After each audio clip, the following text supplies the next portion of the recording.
A content warning before we begin. There will be frequent references to mature subject matter, including sexual assault, but no details or salty language. My mom's listening, after all.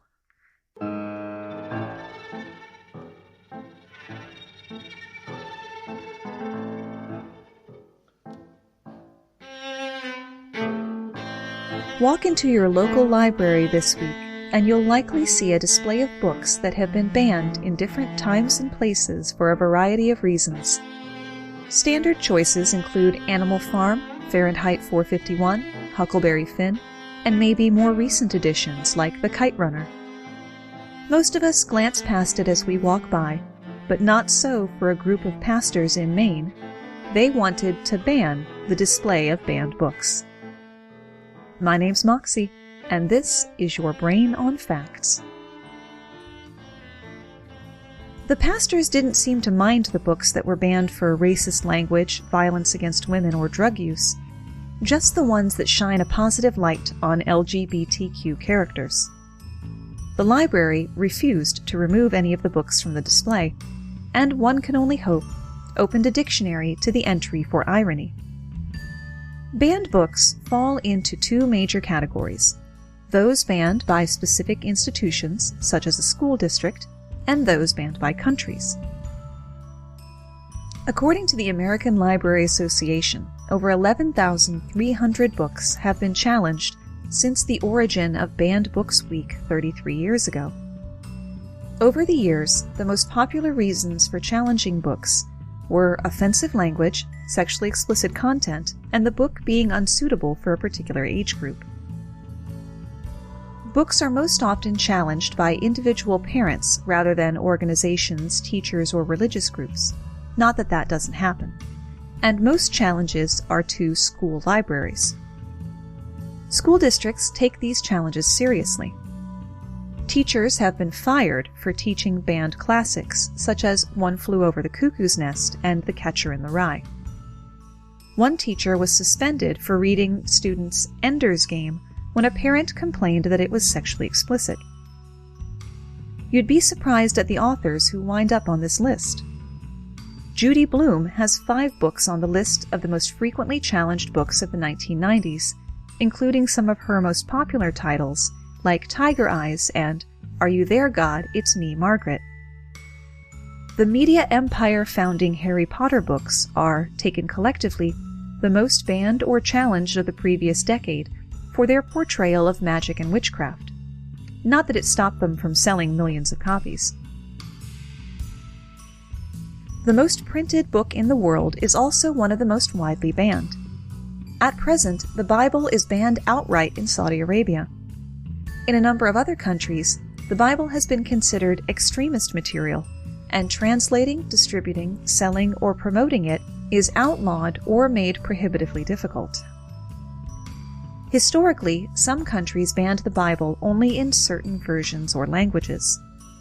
The Bible written in Spanish was prohibited in Spain from the 16th to the 19th century. In 1234, King James I of Aragon ordered the burning of Bibles that had been written in the common tongue, that poor people could actually read and understand. In 2015, Russia banned import of the Jehovah's Witnesses' New World Translation of the Holy Scriptures. Bonus fact: if some Latter-day Saints knock on your door, A, be nice, and B, tell them you'll listen if they'll help you with that yard work you've been putting off. Odds are good, they'll do it. When you think of countries banning books, you may think of totalitarian regimes and dictatorships trying to keep their people in the dark. But one of the most likely countries to ban a book is the Republic of Ireland. A Committee on Evil Literature was formed under their Department of Justice in 1926. The Censorship of Publications Acts allows books to be banned that were considered to be indecent or obscene, as could newspapers whose content relied too much on crime, which is kind of their shtick, and works that promoted the unnatural prevention of conception or that advocated abortion. Ireland's culture at the time was strictly religious, with the nation being about 93% Catholic, and this was the fundamental philosophy behind the censorship laws. In 1933, President Eamon de Valera felt that the arts in Ireland were to be encouraged when they observed the holiest traditions, but should be censored when they failed to live up to this ideal. What sorts of things failed this litmus test? A by no means exhaustive list includes The Grapes of Wrath, Of Mice and Men, Brave New World, The Sun Also Rises, and A Farewell to Arms. Contrary to popular belief, though, James Joyce's frequently challenged and banned Ulysses was never banned in Ireland because it was never imported or offered for sale for fear of such a ban and the associated legal costs. Australia in particular has taken a hard line to a number of bestsellers. American Psycho, the source material for the Christian Bale yuppie serial killer movie, has been banned for sale or purchase in the state of Queensland, and even now is only available to persons over 18. The infamous Marquis de Sade's 120 Days of Sodom was banned, though not until 168 years after it was first published. You might remember it from the Bastille section of our History episode. Even more tardy to the party was their ban on Giovanni Boccaccio's The Decameron, which was temporarily banned twice in the early 20th century, despite first having been published in 1353. Australia was quicker to act on D.H. Lawrence's Lady Chatterley's Lover, for what should be kind of obvious reasons, for 40 years after it was published in 1928. James Joyce's Ulysses was off the shelves for a decade, then restricted to 18+ for a decade more. You couldn't get a copy of Aldous Huxley's Brave New World in the mid-30s, or Hedy Lamarr's autobiography, Ecstasy and Me, in the late 60s. Bonus fact: though she's best known for acting, Lamarr actually held a patent for a frequency-hopping device to prevent radio-controlled torpedoes in World War II from being jammed. The Navy was skeptical of civilian inventions, but her work formed the basis for technology still in use today. Housewife-approved pulp author Jackie Collins has seen multiple books, like The Stud and The World is Full of Married Men, banned in Australia. No explanation needed for this reporter. The Land Down Under also banned The Anarchist Cookbook and How to Make Disposable Silencers. Video game enthusiasts won't be too surprised by this list. Australia has a similar stance when it comes to pointlessly violent games like Manhunt, survival horror games like Silent Hill, and games whose main selling point is raunchy humor like Leisure Suit Larry and South Park. The government refuses to give these games a rating, and therefore they can't be sold. One of the big names in unsurprisingly banned books even resulted in a criminal suit. Lady Chatterley's Lover by D.H. Lawrence tells the story of a young married woman whose upper-class husband is paralyzed in the Great War and who has an affair with the gamekeeper, who is of course working class. It was banned by U.S. Customs and the governments of Ireland, Poland, Australia, Japan, India, and Canada. China banned the book because it would, quote, corrupt the minds of young people and is against the Chinese tradition. Lawrence's home country of Great Britain prosecuted the publisher, Penguin Books, under the Obscene Publications Act in 1960, though the act did allow that lewd-seeming works could be permitted if it could be established that they had literary merit. The trial lasted for 6 days, after which the jury of 3 women and 9 men handed down a verdict of not guilty. This resulted in a far greater degree of freedom for publishing mature material in the United Kingdom.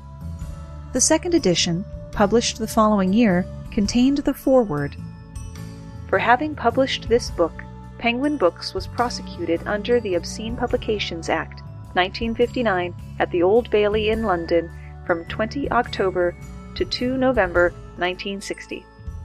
This edition is therefore dedicated to the 12 jurors who returned a verdict of not guilty and thus made Lawrence's last novel available for the first time to the public in the United Kingdom." Australia wasn't done with Lady Chatterley, though. They also banned a book about the trial.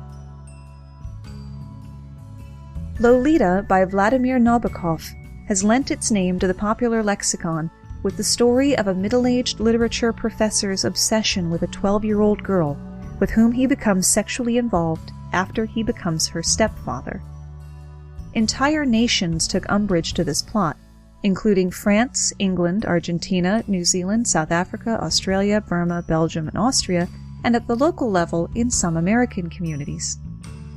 Though it was first published in 1955, it was challenged at least as recently as 2006, when Marion County, Florida commissioners voted to have a county attorney review the novel that addresses themes of pedophilia and incest to determine if it meets the state law's definition of unsuitable for minors. I'm going to go with yes, just off the cuff. If you're going to anger entire countries, you might as well anger as many as you can. 80s babies should remember lots of news mentions and late-night monologue jokes about the Satanic Verses by Salman Rushdie. This novel tells the story of two Indian expats in England who survive the bombing of a hijacked plane and are essentially transformed into the Archangel Gabriel and Satan. There's also a subplot with a Prophet Muhammad-like character.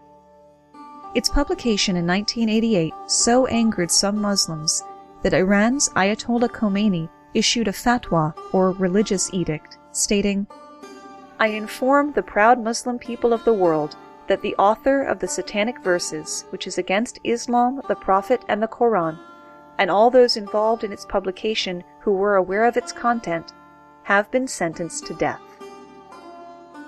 Rushdie went into hiding for a decade. Multiple people associated with publishing the work in translation were attacked and injured or killed. The Satanic Verses was banned in Pakistan, Saudi Arabia, Egypt, Somalia, Sudan, Bangladesh, Malaysia, Qatar, Indonesia, South Africa, and India because of its criticism of Islam. Copies were burned in West Yorkshire, England, and it was temporarily withdrawn from bookstores on advice from police. 5 people in Pakistan and 1 in Kashmir died in riots about the book. In 1991, in separate incidents, the Japanese translator was stabbed to death and the Italian translator seriously wounded. In 1993, 5 years after the book first came out, its Norwegian publisher was shot and seriously injured. The governments of Bulgaria and Poland restricted its distribution. Across the world in Venezuela, owning or reading it was declared a crime with a penalty of 15 months imprisonment. In Japan, the sale of the English language edition was banned under threat of fines. Salman Rushdie recounted this controversy in his 2012 memoir, Joseph Anton, which was one of the names he used while in hiding. Quick bonus fact, Rushdie was married to professional model and Top Chef host Padme Lakshmi for 3 years. The topic of books banned by countries may bring to mind examples like All Quiet on the Western Front being banned from Nazi Germany for insulting the Wehrmacht, or the Bible being banned in Maoist China and modern-day North Korea. But the United States has banned more than its fair share of books. The worst of it traces back to the Comstock Act, a federal statute passed all the way back in 1873. Named for Anthony Comstock, the act criminalized publication, distribution, and possession of what he considered to be obscenity, including information on contraception. Violators could receive up to 5 years hard labor and a fine of up to $2,000, which is at least $50,000 in modern money. It was very subjective, covering everything from birth control and sex toys to steamy personal letters, the Canterbury Tales and the Arabian Nights, to Paul Emile Chabaz's painting, September Morn, the lovely image of a lady bathing in a shallow lake. Remnants of this act have clung onto our law books well into the 1990s. You wouldn't expect sweeping oppression from our neighbor to the north, but Canada relatively recently passed a law that sounded like a sensible defense of the reading public, but was actually an overpowered tool for repressing LGBTQ expression and representation. In the 1992 case R. v. Butler, the Supreme Court declared that not only depictions of sex with violence, but also sex without violence that is degrading and dehumanizing, particularly toward women, could be outlawed as obscene. It seemed like a victory for about 6 weeks. Then Toronto police confiscated the lesbian magazine Bad Attitude from a bookstore and charged the store's owner with obscenity. A legal battle ensued, but the High Court upheld the charges. Later that year, an Ontario court permitted the censorship of all gay and lesbian magazines, holding that the representation of gay sex is inherently degrading and dehumanizing. Its reasoning? You may want to sit down for this. Same-sex intimacy is inherently devoid of, quote, any real meaningful human relationship, end quote. Under this rationale, Canadian customs officers began tracking every package sent to gay and lesbian bookstores across the country, confiscating the contents and charging sellers with obscenity. Gay rights groups challenged the confiscations, but eventually they ran out of money and were forced to give up the fight. As far as my research indicates, that law remains in effect today. Some of the great classics we were made to read in school have faced multiple challenges, both failed and successful. Catcher in the Rye has faced dozens of challenges since it was published in 1951, accused of being, in no particular order, obscene, vulgar, sexually explicit, profane, blasphemous, immoral, violent, occulty, anti-white, and according to one parent in 2001, quote, a filthy, filthy book. The Grapes of Wrath had it even worse. The East St. Louis Library burned their copies the year it came out. John Steinbeck also raised controversy with Of Mice and Men, which opponents complained was profane, blasphemous, and depressing, and even accused the author of being un-American. It was banned by entire cities. Harper Lee's classic To Kill a Mockingbird, the only school assignment book I ever went back and read for enjoyment, has been accused of being, quote, a filthy trash novel. Challenged for having the words damn and whore, having the N-word, naturally being about race in the South in the first half of the 20th century, and being counterproductive to racial integration. Roll of Thunder, Hear My Cry by Mildred D. Taylor, which everyone should read, has been challenged repeatedly for insensitivity, racism, and offensive language. Lord of the Flies, the tale of marooned British schoolboys turning feral, has been challenged for its violence and language, but never successfully banned. Lois Lowry's The Giver, which I wish our schools had assigned or even told me about, has seen challenges for its dystopian society's use of euthanasia and occult themes like clairvoyance in the visions of what the world used to be being passed from one character to another. A separate piece by John Knowles has been challenged repeatedly for profanity, whereas it should be removed for being pointless and boring. Data point of 1. The Mac Daddy of challenged classics is Mark Twain's The Adventures of Huckleberry Finn, the very first book to be banned by librarians who called it trash and suitable only for the slums. Twain's classic tale of two runaways, one escaping an abusive father and the other escaping slavery, has been consistently challenged since its publication. Nearly every challenge decries the book as racist, citing repetition of the N-word, which is used 215 times. The arguments have changed in the years since 1885. At first, people objected to the low-class speech and poor grammar used in the book, then to the racism, and more recently to the fact that a white man is writing about racism inexperientially. Others state simply that Huck Finn conflicted with the values of the community. Those values? It may be umbrage to the fact that a black man is not only a main character, but one of the best people in the book. Twain humanizes Jim and doesn't shy away from portraying slavery as properly evil. Yet another bonus fact: the phrase Mark Twain is a measure of depth of water using a knotted rope. Twain's real name was, as most people know, Samuel Clemens. Challenged books is an area where, sadly, female authors of color actually get representation. Alice Walker's The Color Purple is the story of a poor teenage girl in the South, physically and sexually abused by her father, then her husband, told in part through the letters she writes to God and to the beloved sister she's separated from. It has faced dozens of challenges for profanity, violence, sexuality, and racist language. It was accused in 1984 of having, quote, troubling ideas about race relation, man's relationship to God, African history, and human sexuality. The Oakland, California school district in which that argument was made went back and forth for 9 months before formally approving the book. In Newport News, Virginia, it was put in a special section where students had to prove they were over 18 or have a note from their parents to check it out. Now, watching the movie of A Color Purple is a good start, but please also read the book.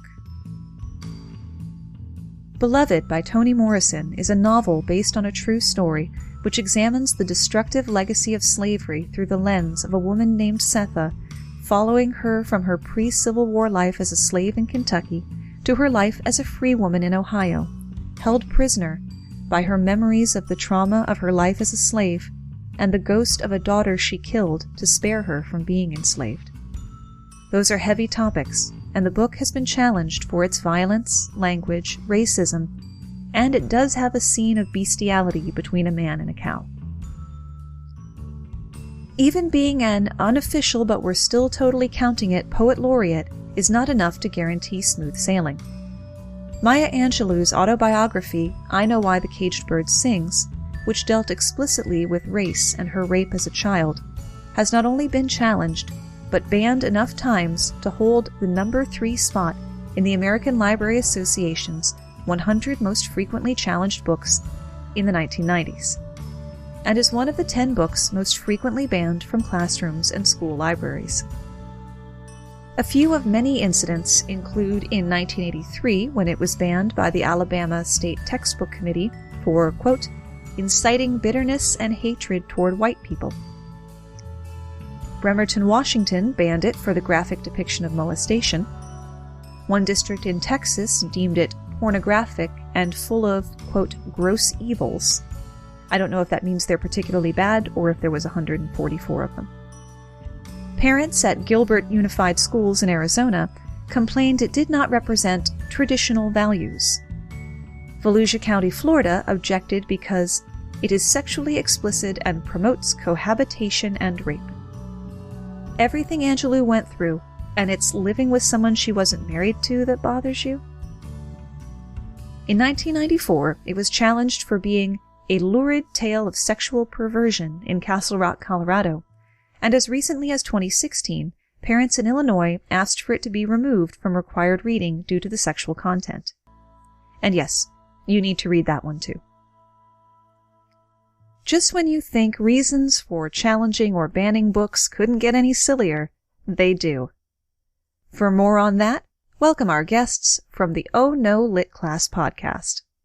This is Megan Danger from Oh No Lit Class, and so we all know, like, the big banned books that regularly show up in the most banned lists kind of year in, year out, and what they're banned for. But I'm here to give you a rundown of the more ridiculous, strange, and, look, I'm just going to be honest here, outright stupid book bans that you might not have been aware of. First, we have one about Moby Dick that confounds and delights me. That in 1996, a Texas school district banned the book from its advanced English class list because it, quote, conflicted with their community values.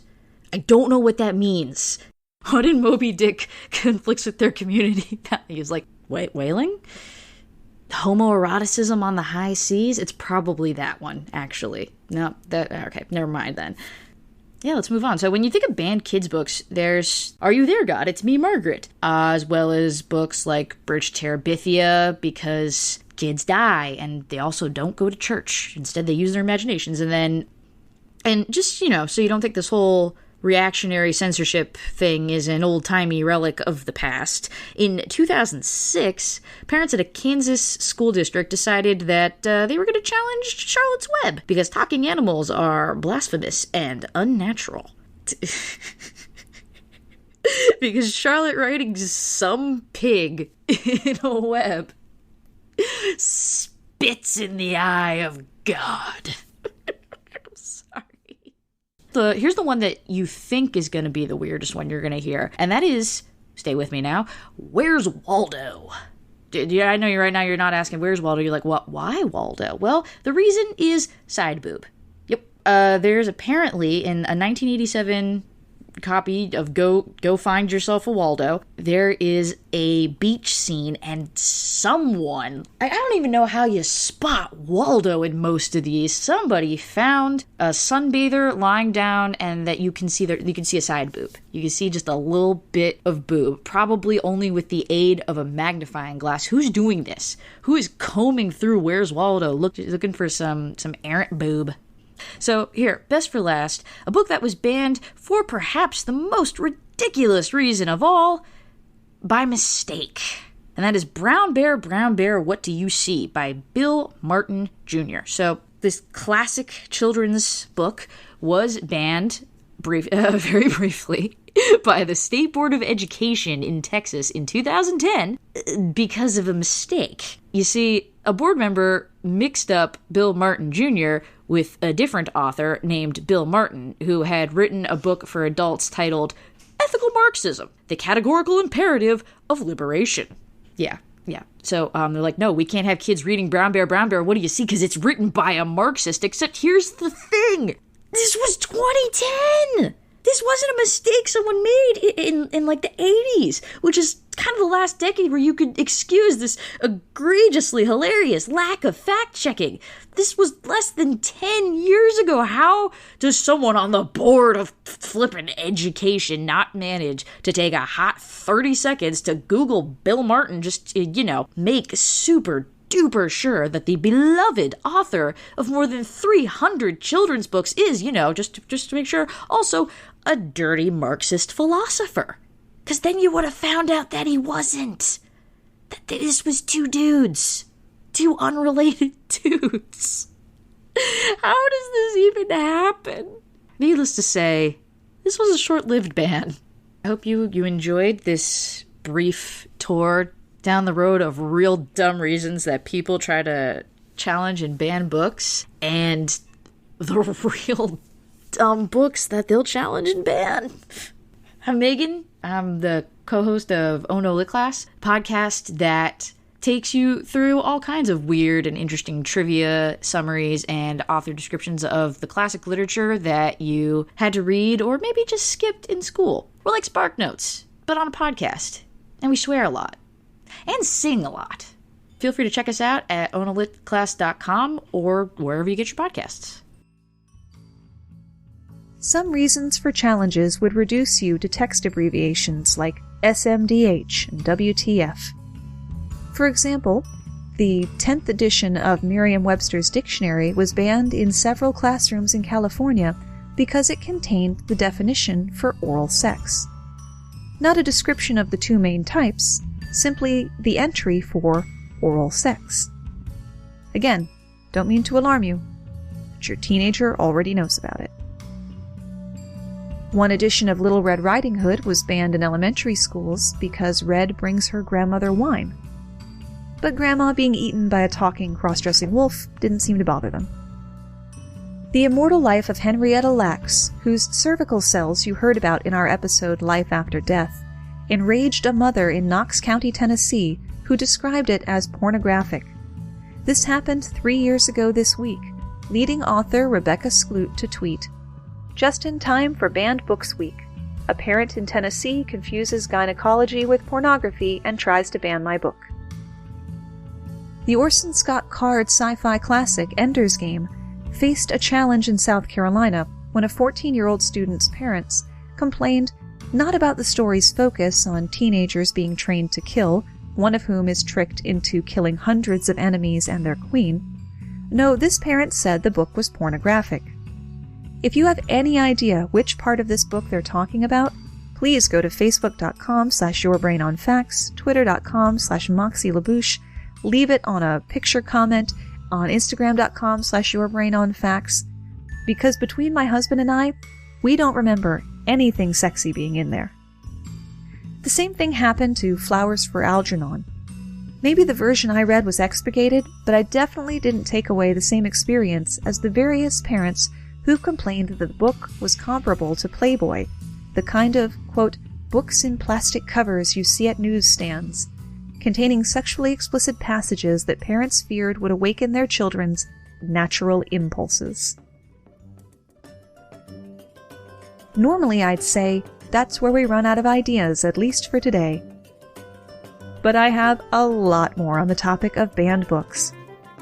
I usually try to curtail the script when they're approaching 7 pages, but this one spiraled out of control and I decided to let it.